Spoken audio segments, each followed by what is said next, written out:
Pentecost Service. I'm Deacon Debbie, the new minister here in Kearsley, the Methodist minister, and it's lovely to start to face tonight now that we've come out of it, so it's lovely. I want to say thank you to the band for coming along and for playing for us. If you can't hear me at any point, just do a wave or something so I know. Is that okay? And I'm just going to, Father Bryan is now going to do our call to worship, so over to you. Thank you, Father Bryan.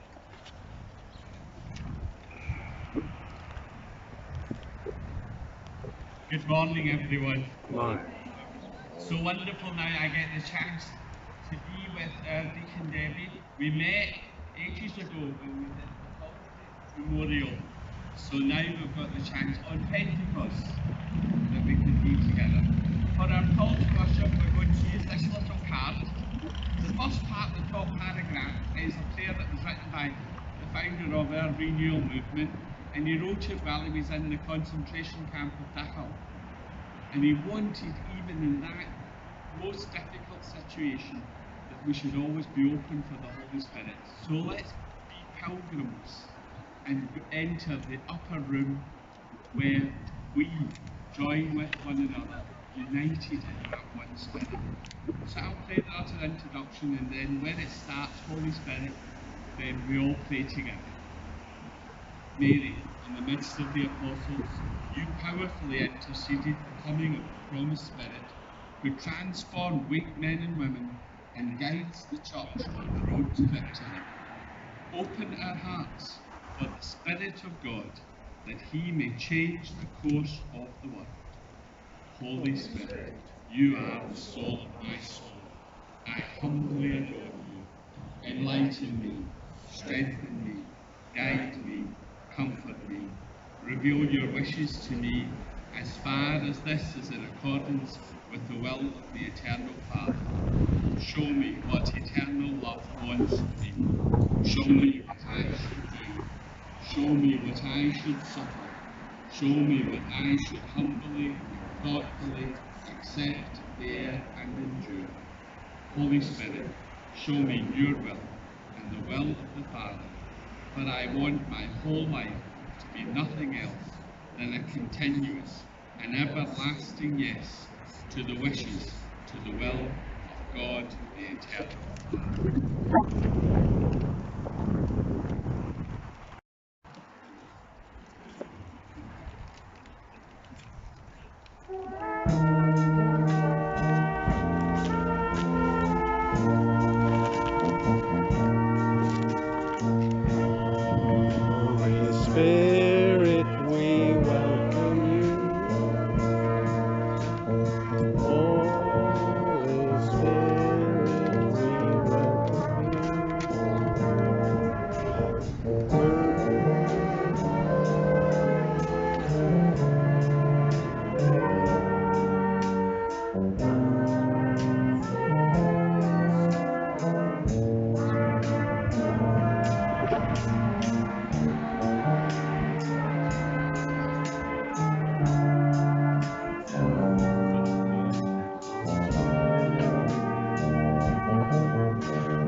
best, only to stumble and fall.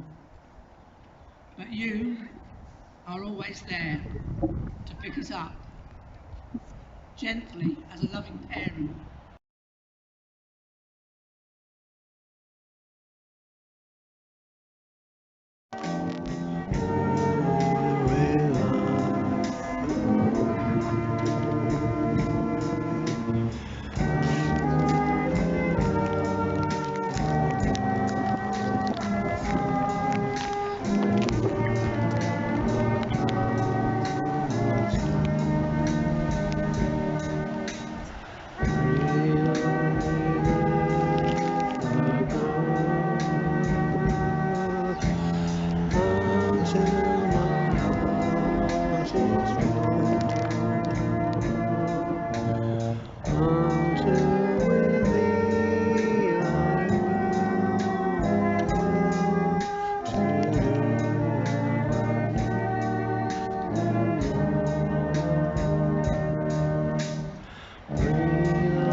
To everybody. Birthdays are wonderful times of celebration, aren't they?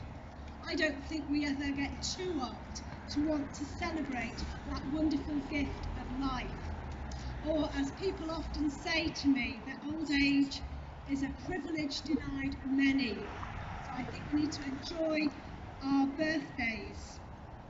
Birthdays are special days. Days of pondering over the last year, as well as looking forward with excitement at what lies ahead. Times of remembering, of hope. And birthdays, I believe, are to be celebrated every day, not just one day. On that day of Pentecost, when the church came into being, it was indeed a time of great celebrations. But it's also linked historically with the Feast of Weeks and that second day of the Passover, when they presented new offerings of new grain to the Lord. So I think that maybe it was more than a coincidence that God sent his Spirit on that particular day. So what can we learn today on the day of Pentecost 2,000 years ago?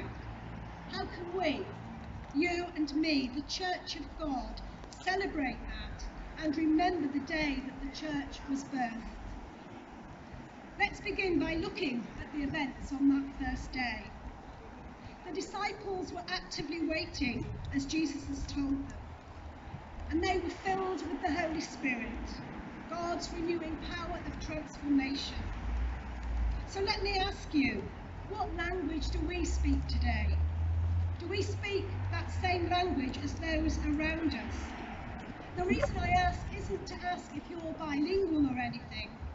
I ask because today we often speak to people rather than with them. We often think that we know what others are saying without asking them. And often there are too many voices to listen to that we can feel overwhelmed and not sure who we should listen to at all. So with this in mind, I think the language that we should use today is a language of love. That universal language of love that gives us ears to hear and a heart that beats with God's heart. It enables us to hear the voice of the oppressed, and the language of love cuts across so many barriers if we but let it. On the day of Pentecost, the disciples had come from a time of uncertainty, a time of waiting. They were expectant, and God didn't disappoint. God birthed the church with great authority and power.